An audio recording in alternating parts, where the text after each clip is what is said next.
Hello friends, welcome back to the new video guys. Today guys we are going to talk about guys Vivo phone setting guys. In this video guys I am going to show you guys how can you set guys pattern lock in your Vivo phone guys. You want to set guys pattern lock in your Vivo phone, so you can set. And guys now let's see how to set pattern lock in our Vivo phone. In this video guys I am going to show you guys. So before starting video first of all guys I want to tell you guys, if you're new in my channel, so guys first of all go and subscribe my channel, click the bell icon and like my video guys. So it's now time to start video. And first of all guys, what will you have to do guys, you will have to click on guys phone setting. Then guys scroll it, and guys what will you have to do guys, you can see guys your security settings. So guys tap here and guys click on screen lock setting, and guys we will click on pattern. So guys we will draw any pattern, and guys if you take a three dot guys, you can see guys cannot at least four dots. So guys we will take this one.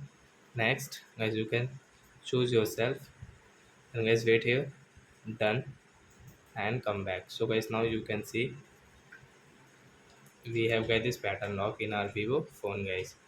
So I hope friends you have understood how to set pattern lock in our Vivo phone. So that's it guys, thanks for watching. So as now we will meet on guys next video guys with new topic. Before going guys, please go and like my video, subscribe my channel. Bye bye friends.